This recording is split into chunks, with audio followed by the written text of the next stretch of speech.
January 1942. A frozen training ground somewhere in Britain.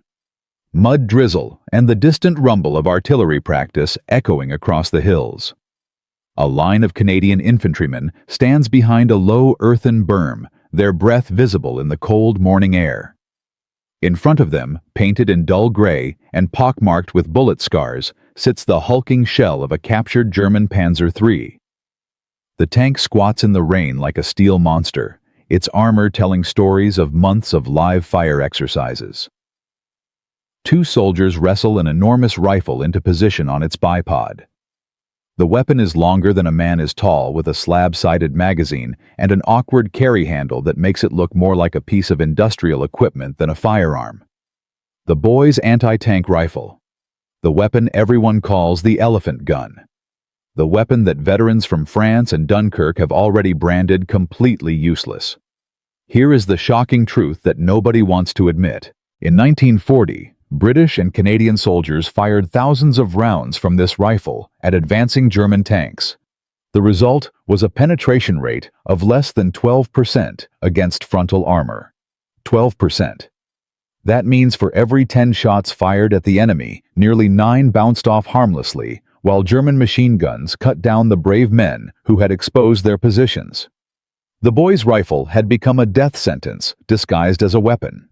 But what if I told you that within 18 months, this same rifle would be responsible for stopping entire German armored columns in their tracks? What if I told you that Canadian engineers and soldiers would transform this laughingstock into something that made German reconnaissance officers write nervous reports back to Berlin? What if I told you that the weapon everyone had written off would destroy over 200 enemy vehicles before the war ended? This is the story of how Canada turned military garbage into battlefield gold. And it begins with understanding why everyone thought the boy's rifle was finished before it ever really started. The late 1930s were a time of growing fear in military circles across Europe. The First World War had ended with crude lumbering tanks crawling across mud at walking pace, easy targets for artillery, and even determined infantry with grenades. But by 1934, British intelligence was reporting something terrifying emerging from German factories. Faster tanks, better armed tanks, tanks organized into mobile formations that could punch through defensive lines and race deep into enemy territory before anyone could react.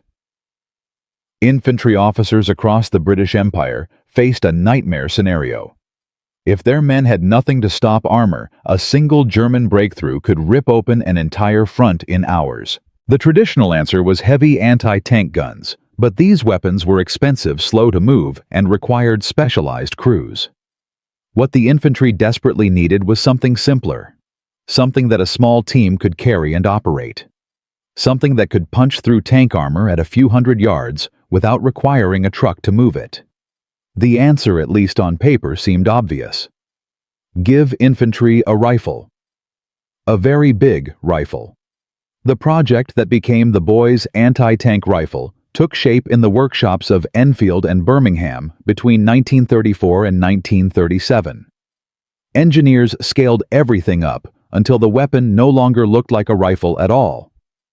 The barrel was nearly 5 feet long. The action was massive, designed to handle pressures that would destroy any normal firearm. The ammunition was a monstrous 55 caliber armor-piercing round, each cartridge the size of a man's finger, and tipped with a hardened tungsten core designed to punch through steel. The finished weapon weighed 36 pounds empty. It needed a bipod or fixed mounting to be used at all. The recoil was so violent that even with a massive muzzle brake and a padded shoulder rest firing, it felt like being kicked by a horse. When the weapon was finally adopted in 1937, it carried the name of Captain Henry C. Boys, the British officer who had championed its development. On the test ranges against the thin armor of early 1930s tanks and armored cars, the Boys rifle did exactly what it promised. At short and medium ranges, its hardened core could punch through side plates and engine compartments with ease. As the British Empire mobilized for war, the Boys rifle crossed the Atlantic to Canada. An expanding Canadian army needed something, anything, that could give its infantry a theoretical answer to German armor. Canadian units training at home, and later in Britain, were issued the long awkward rifles and drilled in range estimation armor thickness charts and the critical instruction to always aim for the weak spots. On paper, the equation was simple. Disciplined infantry plus the boy's rifle would keep enemy tanks at a respectful distance.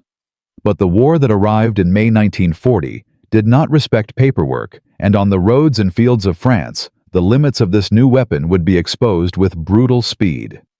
The campaign in France became the first harsh test of the boys in real combat, and it was a disaster. On the firing ranges of Canada and Britain, instructors had shown neat penetration diagrams with side view sketches of tanks and arrows marking vulnerable points. The message was clear. If soldiers held their nerve and aimed correctly, the boy's rifle would crack open enemy armor. In France, the reality was chaos. German armored units moved with terrifying speed, exploiting surprise and confusion. Their tanks were no longer the thin-skinned curiosities of the early 1930s. Panzer IIIs and I-4s were appearing with thicker frontal armor, reinforced mantlets, and tactics that British and French commanders had never seen before. Infantrymen with boys' rifles often faced tanks at bad angles at impossible ranges and under withering machine gun fire. Reports filtered back from units that had tried to stop advancing panzers with the big rifle and watched in horror as rounds sparked or bounced off the armor like pebbles thrown at a castle wall. Gunners braced behind their bipods endured the crushing recoil that left bruises on shoulders and faces and saw no visible effect on the tank that kept coming. Very quickly, a reputation formed in mess halls, trench lines, and evacuation ships. The boy's was a jinx gun, a weapon that looked impressive but could not be trusted against the tanks that actually mattered.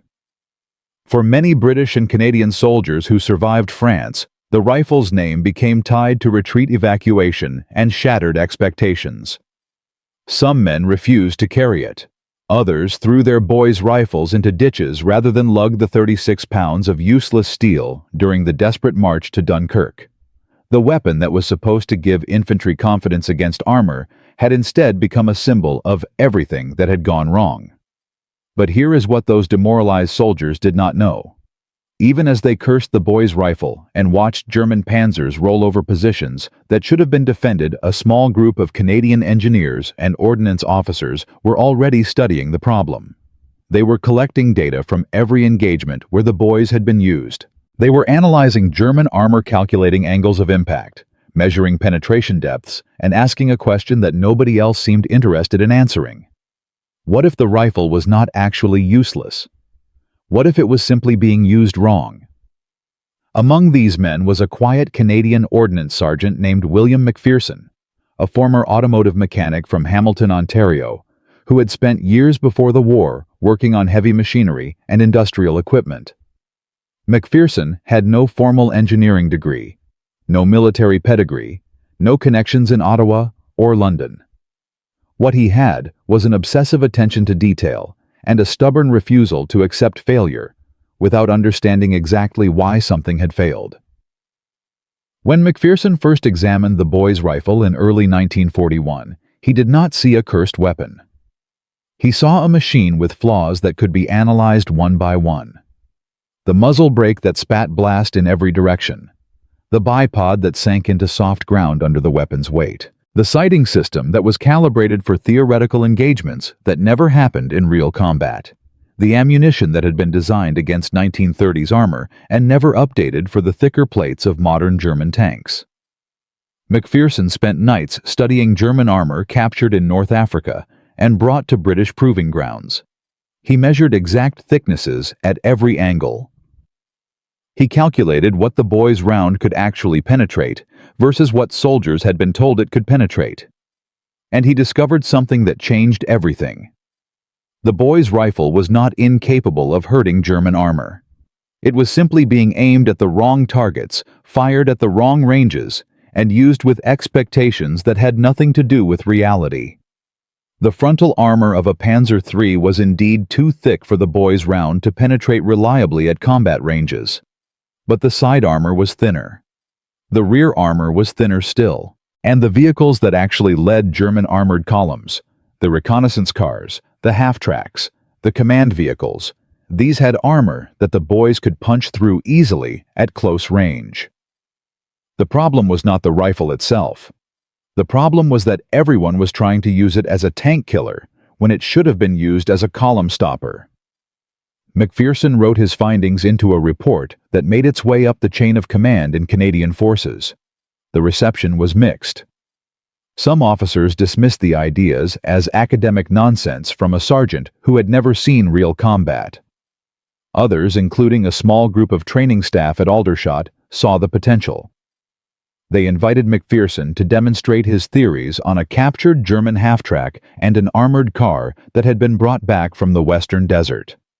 The demonstration took place on a cold morning in November 1941. McPherson had repositioned the standard bipod and adjusted the sighting system to reflect realistic engagement distances of under 200 yards. He had acquired a small batch of improved ammunition with harder tungsten cores that Canadian and British specialists had been developing. And most importantly, he had prepared a briefing that showed exactly where to aim on different German vehicles for maximum effect. The first shot struck the half-track's engine compartment at 120 yards. The round punched clean through, and within seconds, smoke began pouring from the vehicle. The second shot targeted the armored car's front wheel assembly, shattering the suspension and immobilizing the vehicle instantly. The third shot penetrated the thin armor behind the driver's position on the half-track. The officers watching were stunned.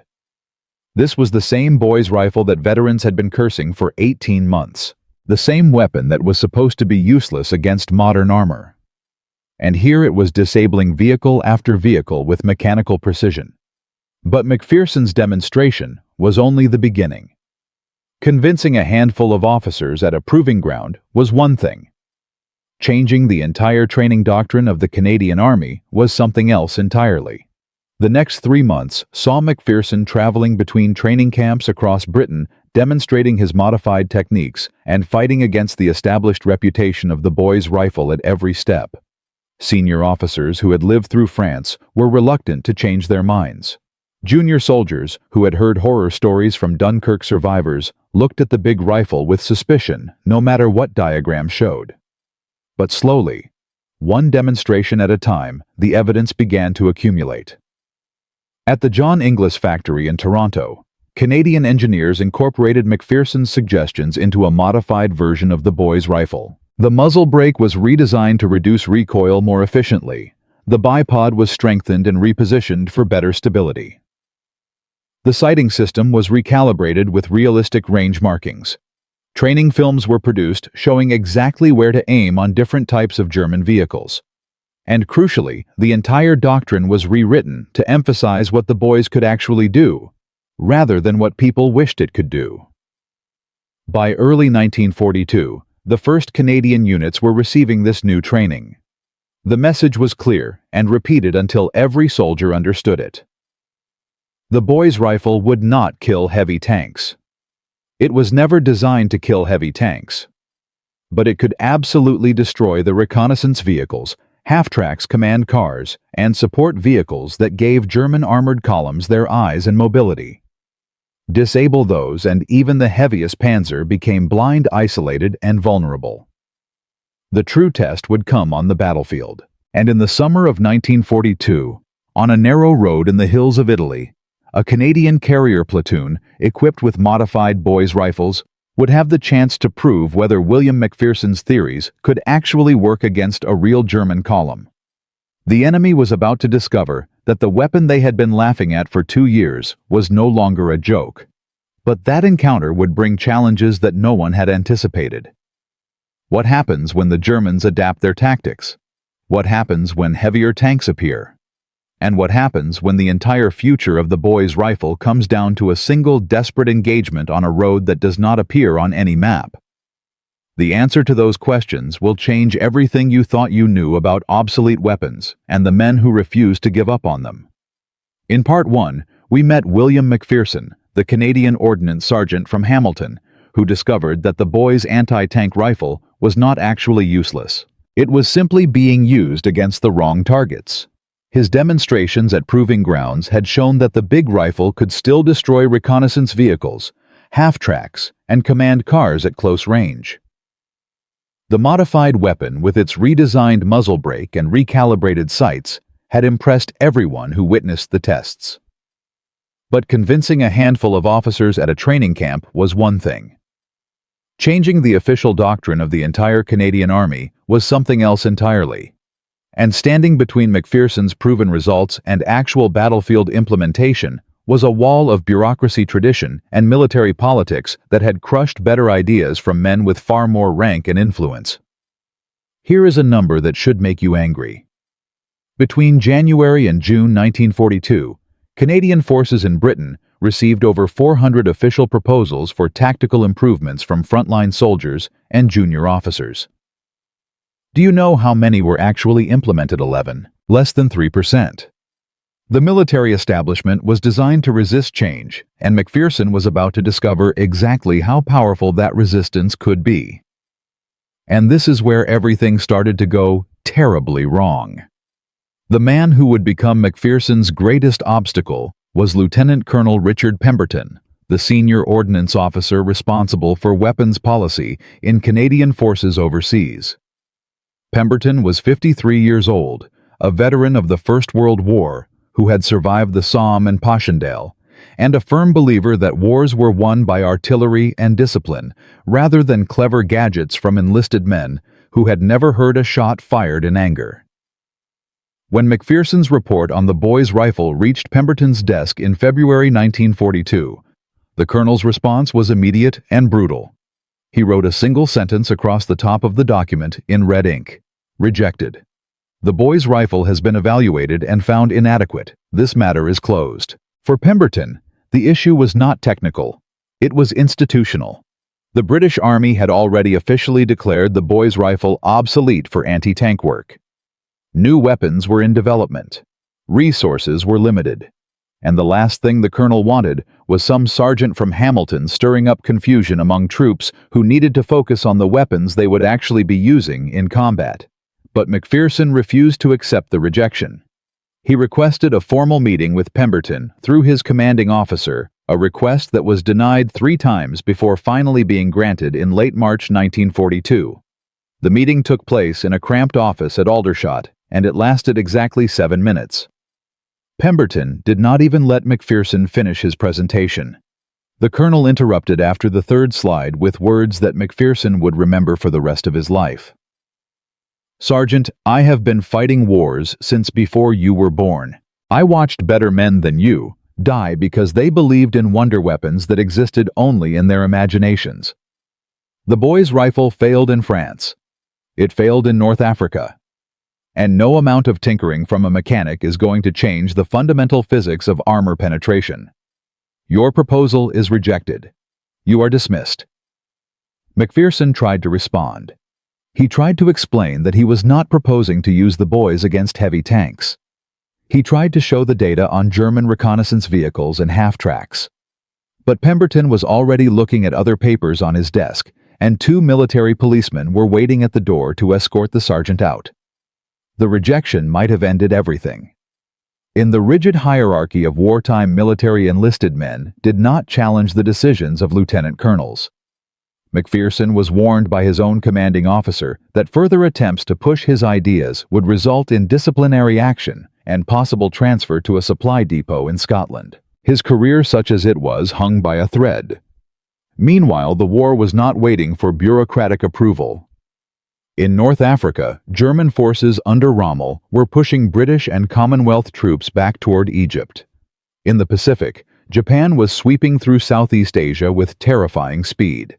And in Britain, Canadian soldiers were training with weapons that everyone knew were inadequate, waiting for an invasion of Europe that might never come if the Allies could not figure out how to stop German armor.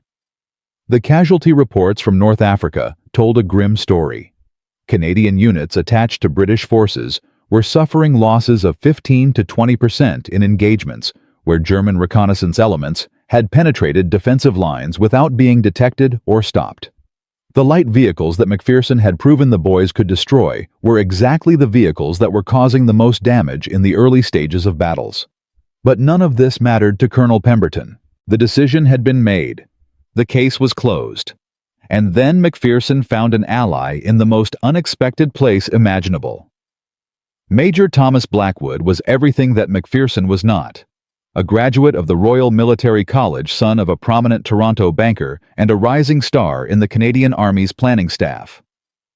Blackwood had connections to senior officers on 3 continents and a reputation for getting things done when conventional channels failed. He was also deeply frustrated with the Army's refusal to adapt to modern warfare.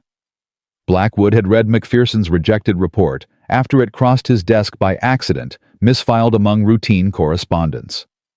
What he saw was not the ramblings of an overreaching sergeant.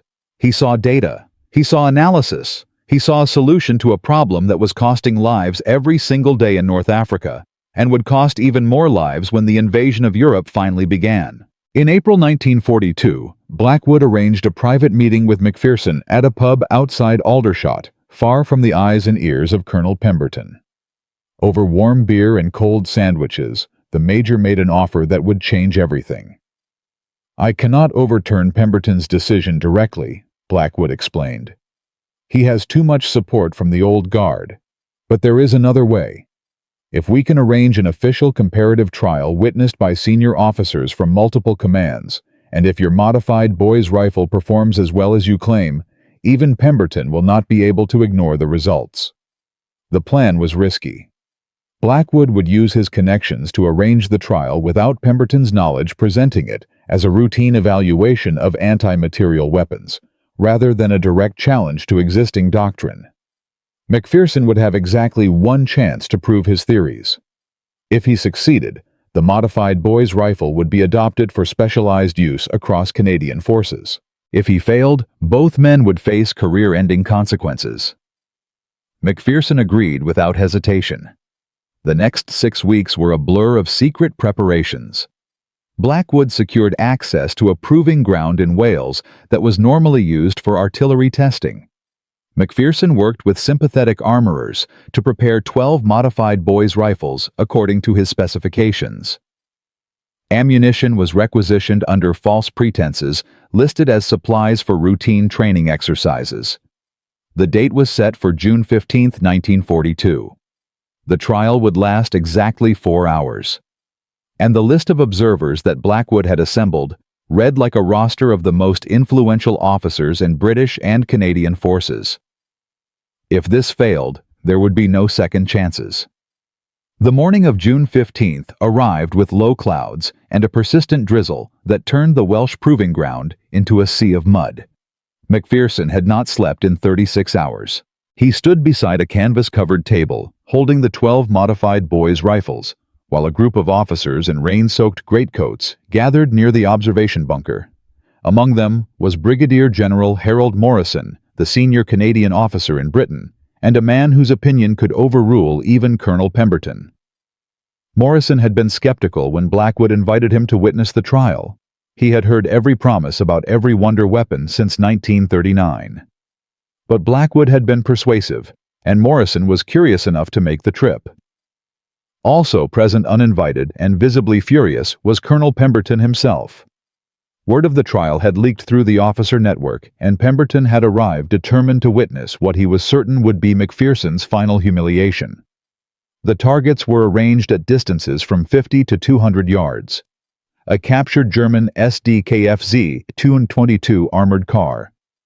A damaged half-track recovered from North Africa. 2 light trucks representing supply vehicles. And most importantly, the side panel of a Panzer III angled at exactly 30 degrees to simulate a flanking shot. Morrison approached McPherson before the trial began. His voice was not unkind, but it carried the weight of a man who had seen too many disappointments.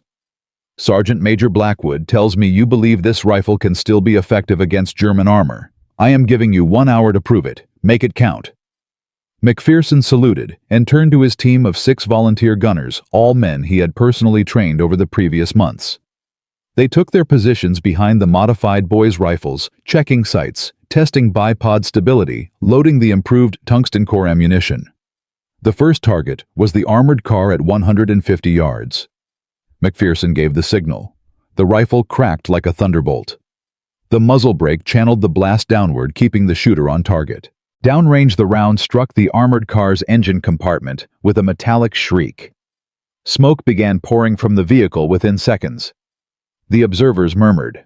Morrison raised his binoculars. Pemberton said nothing, but his jaw tightened. The second shot targeted the half-track at 100 yards. The round punched through the thin armor behind the driver's position, exactly where McPherson's training had specified. A second shot followed, aimed at the front wheel assembly. The suspension shattered. The third series targeted the light trucks at 200 yards. Both vehicles were disabled with single shots to their engine blocks. But the real test was the Panzer III panel. This was the shot that Pemberton had been waiting for. This was the shot that everyone said the boy's rifle could not make. At 75 yards angled at 30 degrees, the target represented the flank of a German medium tank during a close-quarters engagement. McPherson himself took position behind the rifle. He had practiced this shot 1,000 times. He knew the exact point of aim, the precise trigger squeeze, the way the recoil would try to throw him off target for the follow-up shot. He breathed in, breathed out, and fired. The round struck the panel with a sound like a church bell being hit with a sledgehammer. For a long moment, no one moved. Then Morrison strode forward to examine the target. The round had penetrated cleanly, leaving a hole the size of a man's thumb through armor that was supposed to be proof against infantry weapons. The brigadier general turned back to the observation group. His voice carried across the muddy proving ground. "Sergeant McPherson, how many of these rifles can you prepare for field testing?" The trial continued for another 2 hours. Every target was engaged multiple times at various ranges and angles. The final tally showed a penetration rate of 87% against light armor and reconnaissance vehicles, and 43% against the angled Panzer III panel at ranges under 100 yards. Pemberton left without speaking to anyone. His objections had been overruled by physics and steel. 3 days later, McPherson received orders to report to Canadian headquarters in London. The modified boy's rifle had been approved for specialized deployment. Training programs would begin immediately. Production of the improved ammunition would be accelerated.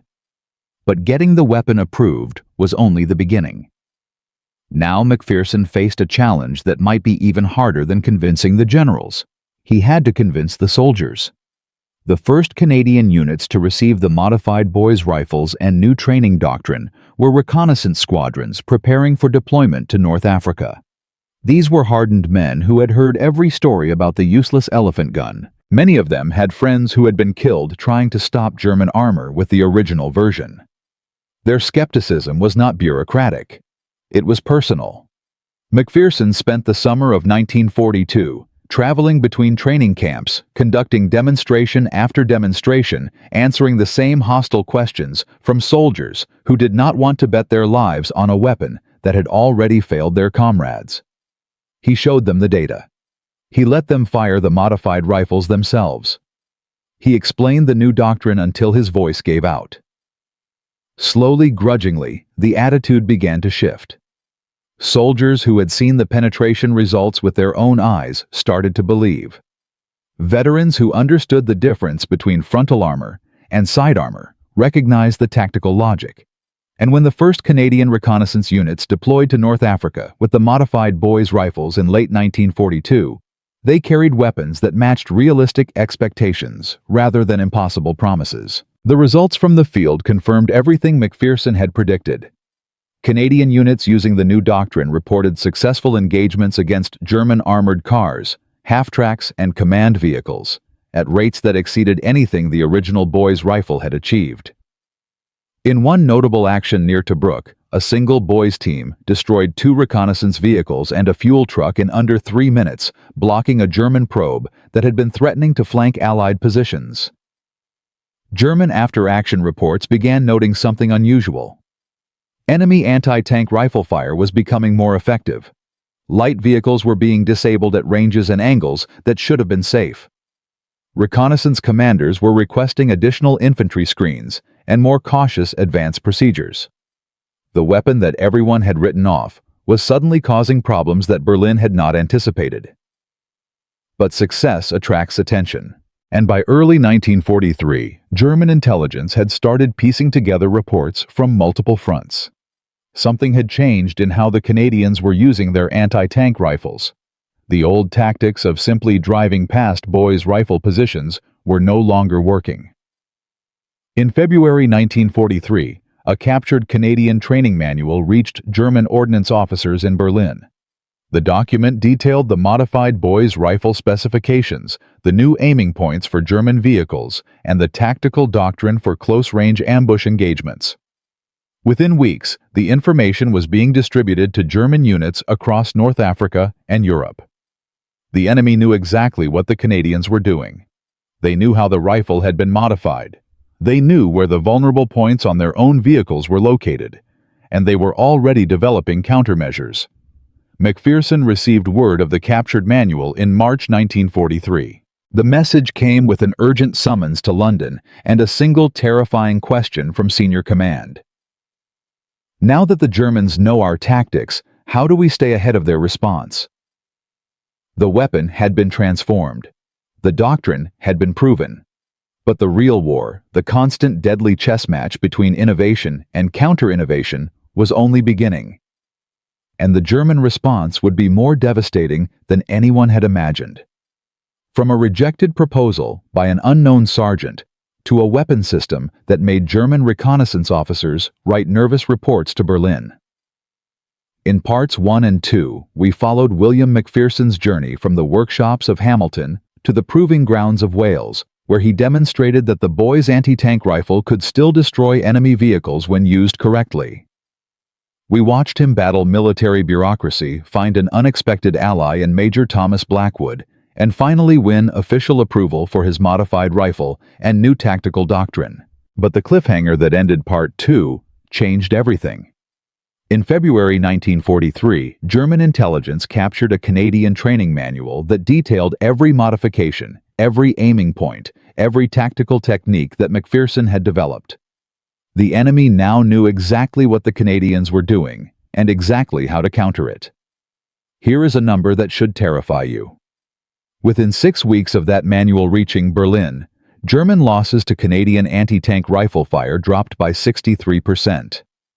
The tactics that had been working for months suddenly stopped working. Reconnaissance vehicles were being fitted with additional armor plates. Infantry screens were being doubled. German commanders were adapting faster than anyone had anticipated. And now, this was no longer an experiment. This was a race for survival. The captured training manual landed on the desk of Oberst Werner Hoffmann, the German officer responsible for armored vehicle protection standards on the Western Front, in late February 1943. Hoffmann was a methodical man who had spent 15 years studying how Allied weapons could damage German equipment. When he read the Canadian document, his reaction was immediate and alarming. The manual did not just describe the modified boys' rifle. It contained detailed diagrams showing exactly where Canadian gunners were trained to aim on every type of German reconnaissance vehicle. The SDKFZ 122 armored car. The SDKFZ 251 half-track. The Kubelwagen command cars. Every vulnerable point was marked with precise measurements and recommended engagement distances.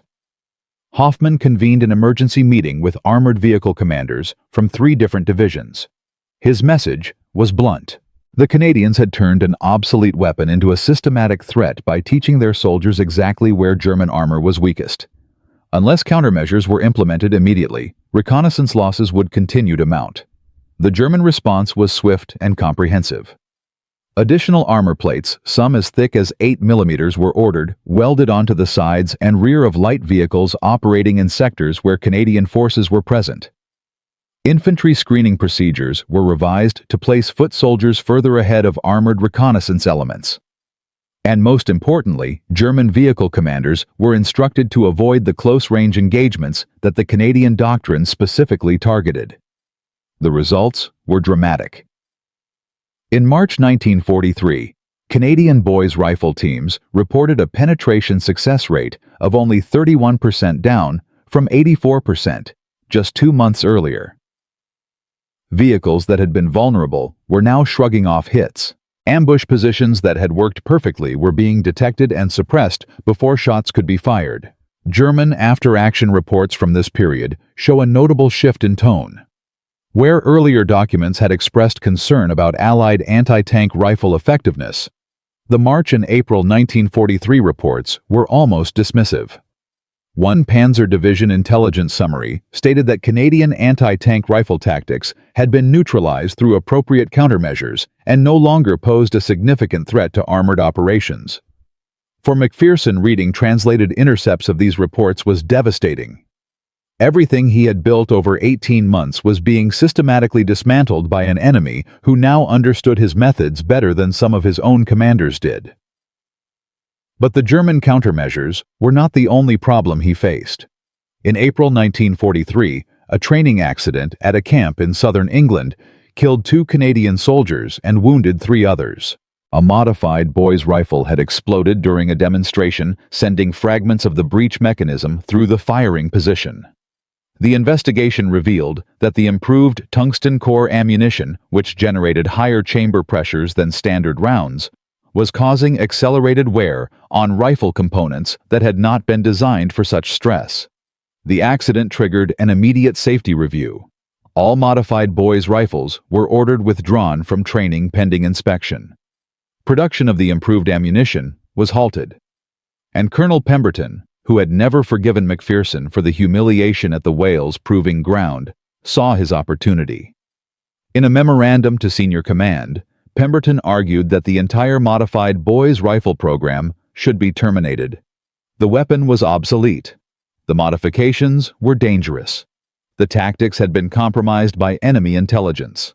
Continuing to invest resources in a failed system was costing lives and diverting attention from more promising anti-tank solutions. For 3 weeks in April 1943, McPherson's program hung by a thread. Soldiers who had been trained in the new doctrine were reassigned to other duties. Officers who had supported the modified rifle began distancing themselves from the project. Even Major Blackwood, who had risked his career to arrange the original Proving Ground demonstration, admitted privately that the situation looked hopeless. McPherson spent those weeks in a small workshop at Aldershot, surrounded by disassembled rifles and ammunition components, trying to find a solution to the metallurgical problems that had caused the accident. He slept on a cot beside his workbench. He ate meals delivered by sympathetic orderlies, and he refused to accept that everything he had built was about to be destroyed. The breakthrough came on April 19, 1943. McPherson discovered that the chamber pressure problems could be solved by a simple modification to the cartridge case design, reducing peak pressure by 12%, while maintaining penetration performance. He also identified the specific rifle components that needed reinforcement changes that could be implemented in the field with basic tools and spare parts. But proving that the technical problems were solved was not enough. McPherson needed to demonstrate that the modified boys' rifle could still be effective against German vehicles that were now protected by additional armor. He needed a victory so decisive that even Pemberton could not argue against it. And that opportunity came on a muddy road in Tunisia, where the war was about to give McPherson everything he needed. The engagement that would save the modified boys' rifle program occurred on May 3, 1943, near a small village called Medjez El Bab in northern Tunisia. The location was strategically critical. German forces were attempting to reinforce their defensive positions before the final Allied push that would end the North African campaign. A narrow road running through a shallow valley was the only route capable of handling heavy supply traffic. Canadian reconnaissance elements from the Calgary Regiment had been tasked with interdicting German supply convoys moving through the valley. Intelligence reported that the convoys were heavily protected with armored cars leading and trailing each column and infantry screens deployed on both flanks. These were exactly the countermeasures that had neutralized Canadian boys' rifle tactics for the past 2 months. But McPherson had anticipated the German adaptations. He had developed a new approach specifically designed to defeat the additional armor plates that were now protecting enemy vehicles. The key was angle. The welded-on armor plates were flat additions that increased protection against perpendicular hits. But shots striking at extreme angles could slip past the plate edges and penetrate the original thinner armor beneath. McPherson had trained a select group of boys' rifle teams in this new technique. They had practiced on mock-ups fitted with captured German armor plates until they could hit the vulnerable gaps consistently at ranges under 75 yards. Now in the hills above Medjez El Bab, those teams were about to face their first real test. The morning of May 3rd dawned gray and humid. Sergeant James Morrison, one of McPherson's best-trained gunners, lay in a shallow depression overlooking the road. His modified boy's rifle was positioned at an angle that would allow him to engage vehicles from almost directly behind where the armor plate coverage was weakest. 200 yards to his left, another team waited in similar concealment. At 0847 hours, the sound of engines echoed through the valley. Morrison counted vehicles as they appeared around a bend in the road. 2 armored cars in front. 4 supply trucks loaded with ammunition and fuel. 2 more armored cars trailing. Infantry walked alongside rifles, ready eyes scanning the hillsides. The Germans had learned. They were cautious. They were protected. They expected exactly the kind of ambush that Canadian forces had been conducting for months. They did not expect what happened next. Morrison let the lead vehicles pass. He let the supply trucks pass. He waited until the trailing armored cars were directly below his position, their rear armor plates facing him at an angle of nearly 40 degrees. Then he fired. The first round struck the trailing armored car where the welded plate met the original hull. The angle was perfect. The tungsten core slipped past the plate edge and punched through the thinner armor beneath. The vehicle lurched. Smoke erupted from the engine compartment. The driver lost control. Before the Germans could react, the second boys' team opened fire on the other trailing armored car. Same angle, same technique, same result. In 12 seconds, both rearguard vehicles were disabled. The supply trucks were trapped on a narrow road with burning wrecks blocking their retreat. The lead armored cars, too far ahead to provide immediate support, began reversing toward the ambush site. But Morrison was already repositioning. His second shot struck one of the supply trucks carrying fuel. The round penetrated the thin cargo bed and ignited the drums inside. The explosion was massive. Flames engulfed 2 adjacent trucks. Ammunition began cooking off in sharp staccato bursts. German infantry scattered into the ditches. The lead armored cars stopped their commanders, uncertain whether to advance into the smoke and confusion or retreat to report the attack. In that moment of hesitation, Morrison and his team displaced to secondary positions and vanished into the hills. Total engagement time: 4 minutes. German losses: 2 armored cars destroyed, 3 supply trucks destroyed, 1 armored car damaged, 7 soldiers killed, 14 wounded. An estimated 40 tons of ammunition and fuel lost. Canadian casualties: 0. When reports of the Medjez El Bab engagement reached Canadian headquarters, the reaction was electric. This was not just a successful ambush. This was proof that the modified boy's rifle could defeat German countermeasures. The additional armor plates that Berlin had ordered, welded onto thousands of vehicles across multiple theaters, were suddenly revealed as inadequate against the new angular attack technique.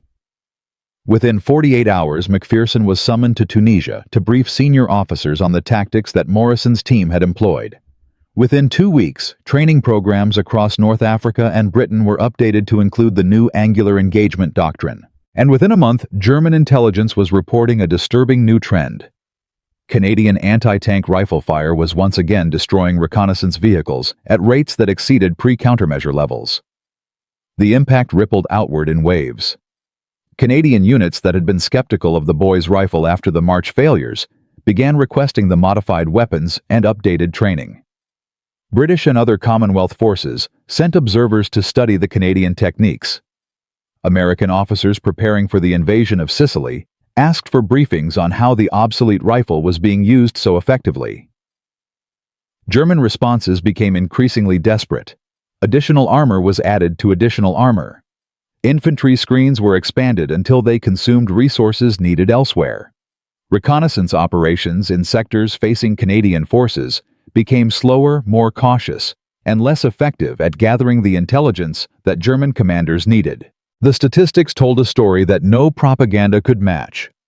Between May and August 1943, Canadian boys' rifle teams were credited with destroying or disabling over 140 German vehicles across North Africa and Sicily. The ratio of successful penetrations to shots fired climbed back to 76%. German reconnaissance effectiveness in Canadian sectors dropped by an estimated 34% compared to sectors facing other Allied forces. For McPherson, the vindication was personal and professional. Colonel Pemberton's termination memorandum was quietly filed away. The safety modifications that McPherson had developed were implemented across all modified rifles.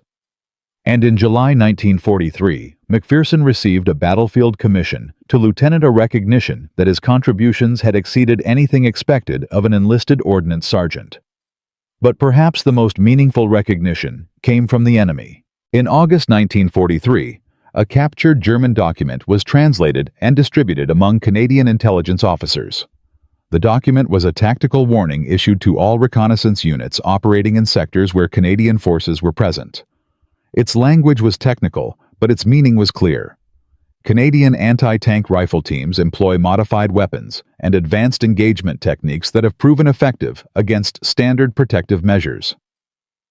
All reconnaissance vehicle commanders are advised to maintain maximum standoff distances and avoid terrain features suitable for close-range ambush. The Canadian boys' rifle, despite its obsolete designation, remains a significant threat when employed by trained personnel using current doctrine. The weapon that everyone had laughed at was no longer a joke.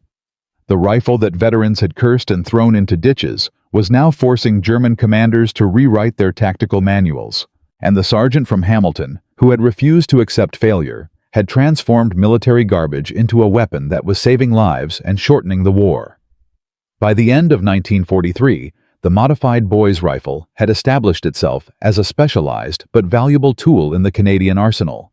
It would never replace proper anti-tank guns or the new shaped charge weapons that were entering service. But in the hands of trained teams using McPherson's doctrine, it remained lethal against the light vehicles that gave German armored formations their eyes and mobility. The story should end here. A successful innovation, a vindicated inventor, a weapon redeemed from failure. But there is one more chapter that most histories never mention. What happened to William McPherson after the war? What became of the men who had fought beside him?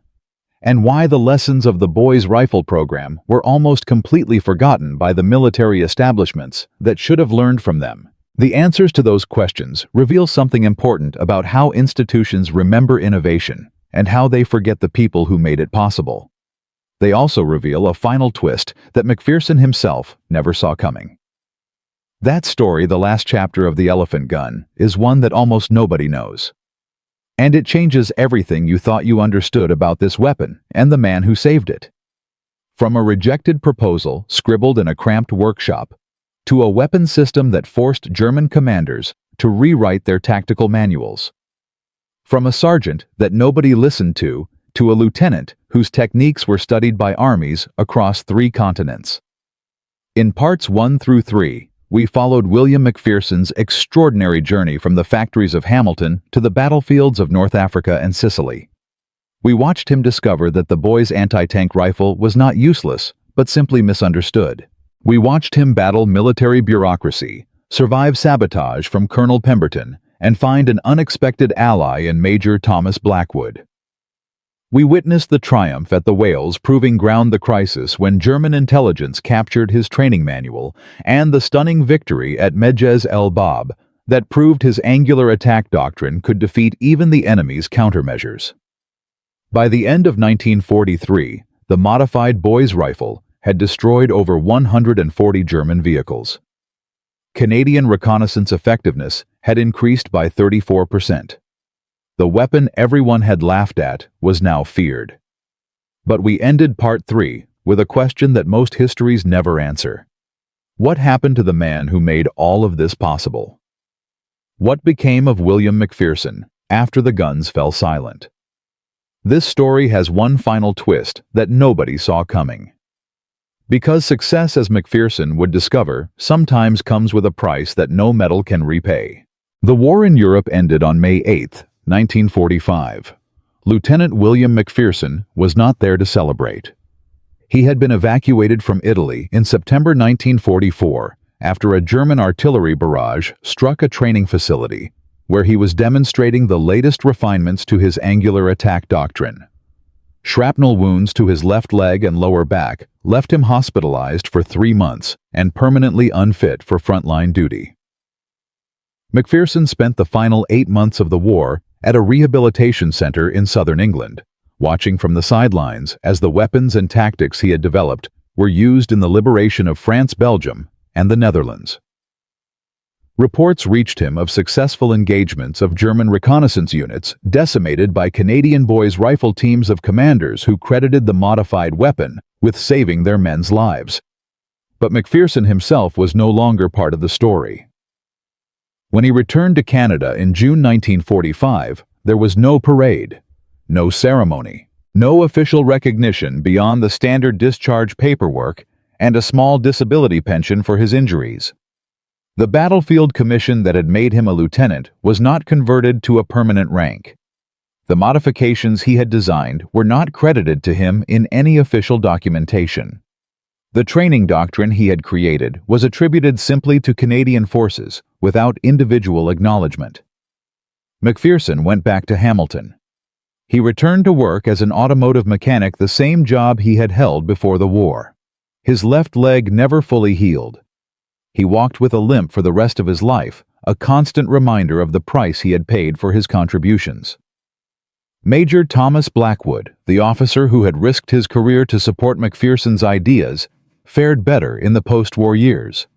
He rose to the rank of brigadier general and served in NATO planning positions throughout the 1950s. In his memoirs published in 1967, Blackwood devoted an entire chapter to the boys' rifle program and McPherson's role in transforming it. But by then, few people were interested in the story of an obsolete weapon from a war that seemed increasingly distant. Colonel Richard Pemberton, the bureaucrat who had tried to kill the program, retired with full honors in 1946. He never publicly acknowledged that his opposition to McPherson had been wrong. In his own memoir published in 1958, Pemberton mentioned the boys' rifle only once, dismissing it as a footnote in the larger story of anti-tank warfare. McPherson never wrote a memoir. He never gave interviews. When local newspapers occasionally contacted him for anniversary stories about the war, he declined to participate. His family later reported that he rarely spoke about his military service, even to his children. The man who had fought so hard to be heard during the war seemed to have lost interest in being remembered after it. William McPherson died in Hamilton on March 14, 1978, at the age of 68. His obituary in the local newspaper mentioned his military service in a single sentence. It did not mention the boys' rifle. It did not mention the proving ground demonstration. It did not mention Majez El Bab or the hundreds of vehicles destroyed using his techniques. He was buried with his military medals, including a mention in dispatches that he had received in 1943. Fewer than 40 people attended the funeral. But the legacy that McPherson left behind was not measured in medals or recognition. It was measured in something far more important. The principles that McPherson developed for the boys' rifle program did not disappear when the weapon was retired from frontline service. They evolved. They adapted. They influenced military thinking in ways that would have astonished the humble sergeant who first proposed them. The core insight of McPherson's doctrine was deceptively simple. An obsolete weapon used correctly against appropriate targets could still be devastating. This principle, which seemed obvious in retrospect, ran counter to the military establishment's instinct to always seek newer and more powerful weapons. McPherson had proven that tactics and training could extract maximum value from existing equipment, buying time and saving lives while better solutions were developed. After the war, this insight was studied and applied across multiple conflicts. During the Korean War, United Nations forces faced a similar challenge when Chinese human wave attacks overwhelmed positions equipped with weapons designed for different threats. Officers who had served in the Canadian forces during World War II drew on the lessons of the Boys Rifle program, emphasizing precision targeting of high-value points within enemy formations rather than attempting to stop the entire mass. The Boys Rifle itself saw continued service in unexpected places. British colonial forces in Malaya used the weapon against communist insurgents in the late 1940s and early 1950s, employing it as an anti-material rifle against fortified positions and light vehicles in jungle terrain. The same characteristics that had made it awkward for conventional anti-tank work made it valuable for long-range precision fire against specific targets. Some Boys rifles were converted to fire standard 50 caliber ammunition, extending their useful life by decades. These converted weapons appeared in conflicts across Africa, the Middle East, and Southeast Asia, often in the hands of irregular forces who valued their simplicity and penetration capability. As late as the 1970s, military observers reported encountering Boys rifles in active use in regional conflicts. The statistical legacy of McPherson's program was remarkable when compiled after the war. Between 1942 and 1945, Canadian forces using the modified Boys rifle doctrine were credited with destroying or disabling over 320 German vehicles. The estimated cost in German resources for countermeasures, including additional armor plating, expanded infantry screens, and modified tactical procedures, exceeded what it would have cost to produce 2,000 of the rifles being countered. More importantly, the vehicles destroyed were not random targets. They were reconnaissance assets, command vehicles, and supply transports. The specific losses that McPherson's doctrine inflicted degraded German operational capability far beyond what the raw numbers suggested. Intelligence officers estimated that Canadian anti-tank rifle operations contributed to a 15 to 20% reduction in German reconnaissance effectiveness across sectors where the techniques were employed. The modern anti-material rifle, a weapon category that barely existed before World War II, owes part of its conceptual heritage to programs like the one McPherson championed. The idea that infantry could be equipped with precision weapons capable of destroying high-value targets at extended ranges, rather than simply engaging enemy personnel, traces directly to the experiences of units that used large-caliber rifles against vehicles and equipment during the war. Today, weapons like the Barrett M82 and similar anti-material rifles are standard equipment in military forces around the world. They are used for exactly the kinds of missions that McPherson's doctrine emphasized: disabling vehicles, destroying equipment, engaging targets that conventional infantry weapons cannot affect. The philosophical connection to the Boys rifle program is rarely acknowledged, but it is unmistakable. But the true legacy of McPherson's work was not about rifles or bullets. It was about something much more fundamental. Why do institutions resist innovation? Why did the military establishment fight so hard against an idea that was eventually proven correct? Why was McPherson, who was ultimately vindicated by battlefield results, never properly recognized for his contributions? These questions matter because they apply far beyond military history. They apply to corporations that ignore insights from junior employees. They apply to governments that dismiss expertise that does not come from credentialed sources. They apply to any organization where hierarchy and tradition can block necessary change. McPherson's experience revealed several uncomfortable truths about how large institutions handle innovation. First, the source of an idea often matters more than its content. A proposal from a sergeant was treated differently than the same proposal would have been treated from a colonel. Second, institutions have immune systems that actively reject changes to established doctrine even when that doctrine is failing. Third, individual champions like Major Blackwood are essential for navigating bureaucratic resistance, but their support often comes at personal risk. Fourth, even successful innovations may not be credited to their originators if those originators lack institutional power. The boy's rifle was not the only obsolete weapon transformed by creative thinking during World War II. The British developed the Piat, a spring-launched anti-tank weapon that experts initially dismissed as too weak and too inaccurate. Determined soldiers proved it could destroy heavy tanks when used at close range against specific weak points.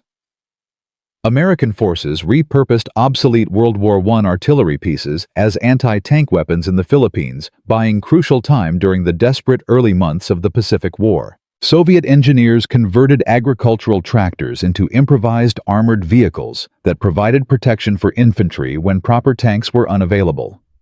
In each case, the pattern was similar. An official solution was failing. Conventional wisdom said nothing could be done. Someone refused to accept that conclusion. They found a way to make inadequate tools work through creativity, determination, and willingness to challenge established thinking. And in each case, the institutions that had resisted innovation eventually claimed credit for the results, while forgetting the individuals who had made them possible. This pattern continues today.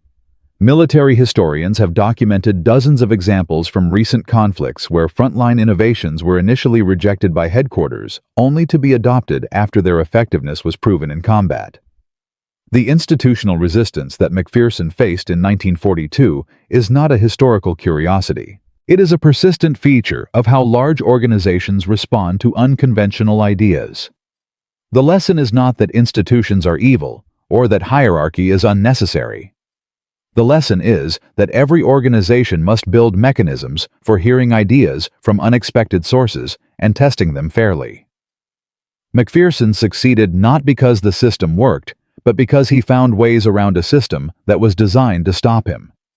And there is one final detail that most people who know this story have never heard. In 2003, a military historian named Dr. Sarah Chen was researching Canadian small arms development at the Canadian War Museum in Ottawa. While examining archived documents from the Boys Rifle program, she discovered something remarkable in a folder that had been misfiled and apparently never reviewed since it was deposited in 1946. The folder contained correspondence between McPherson and a British engineer named Harold Williamson, who had worked on anti-tank rifle development at Enfield before the war. The letters written between 1941 and 1943 revealed that McPherson and Williamson had collaborated extensively on the modifications that made the boy's rifle effective again. Williamson had provided technical specifications and metallurgical advice that were essential to solving the chamber pressure problems that nearly killed the program in 1943. But here is the twist that nobody expected.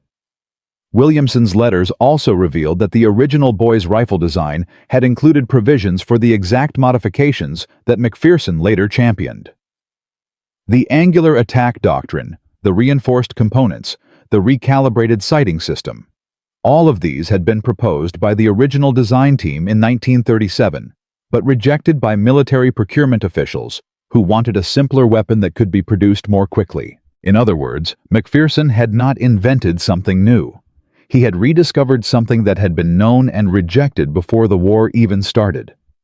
The weapon that everyone called useless had been deliberately made useless by bureaucratic decisions that prioritized speed over effectiveness. The irony was devastating. If the original design recommendations had been followed, the boy's rifle might never have failed in France. Thousands of soldiers might not have died believing they had been given defective equipment. The entire painful process of rejection, experimentation, and vindication might have been unnecessary. McPherson never knew about this. The correspondence was filed away before he could see it. He went to his grave believing that he had created something new, never realizing that he had actually restored something that should have existed from the beginning. Dr. Chen published her findings in a military history journal in 2005. The article received modest academic attention, but never reached a wider audience. The full story of the boy's rifle, including this final revelation, remains largely unknown outside specialist circles. From a mechanic in Hamilton, with an idea that everyone called crazy to a weapon system that destroyed over 300 German vehicles and forced an enemy to completely restructure their reconnaissance operations. William McPherson never received the recognition he deserved. He never knew that his innovations had actually been anticipated by the original designers. He died in obscurity, his contributions forgotten by the institution he had served.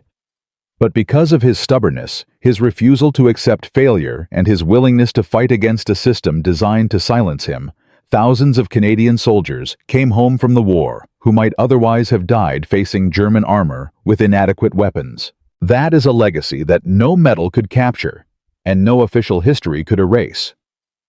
The boy's anti-tank rifle is now a museum piece. You can see examples in military collections across Canada and Britain, their massive frames looking increasingly archaic beside the sleek weapons of modern warfare. Visitors walk past them without understanding what they represent. They represent proof that innovation can come from anywhere. They represent evidence that institutions often reject the ideas they most desperately need. They represent a reminder that the people who change history are not always the people who are remembered for it. And they represent one stubborn sergeant from Hamilton who looked at a weapon everyone had given up on and asked a question that nobody else was willing to ask. What if we are using this wrong? That question, applied with courage and persistence, changed the course of a war. It is the same question that changes industries, transforms organizations, and advances human knowledge in every field. If you know a story like this one, a story of innovation, rejected and vindicated of ordinary people who refuse to accept impossible odds, share it in the comments below. History is full of these moments. Most of them are never told. This has been the story of the elephant gun. The weapon everyone laughed at. The weapon that one man refused to abandon. The weapon that proved once and for all that there is no such thing as a useless tool, only tools that have not yet found the right hands. Thank you for watching. Thank you for remembering. And thank you to William McPherson, wherever he is, for showing us what one person can accomplish when they refuse to be silenced.